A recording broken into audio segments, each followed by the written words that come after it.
Ennen vai jälkeen, kun orkesteri lopetti soittamassa.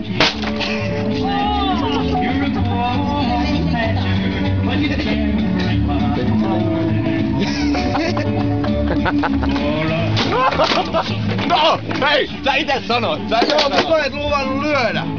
Sä ite sanoit, että lyö vaan! Mä en luvannut lyödä. Mä et luvannutkaan! Sä annoit luvan lyödä! Sä annoit luvan lyödä! Sä ite annoit luvan lyödä! Ihan oikein joku. Aikuisen oikein. En mä ois muuten... Ei se muuten ois voinut lyödä, jos sä antanut lupaa siihen. Niin sä annoit luoda. Ite on kuvallinen oikeesti. Maasalo on rikki. Onko mulla uuden kitan?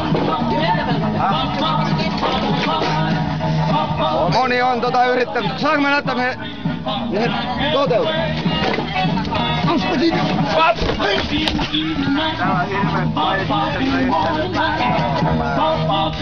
kuukautta.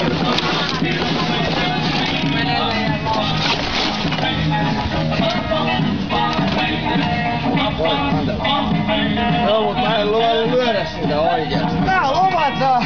En luvannut lyödä! En mä Mä en luvannut oikeesti lyödä. Sen takia mä olin lyönyt takaisin. Mä ymmärrän, tää on ottanut. Jarkko, tuu vähän mukaan. Eiku Mikko tuu mukaan.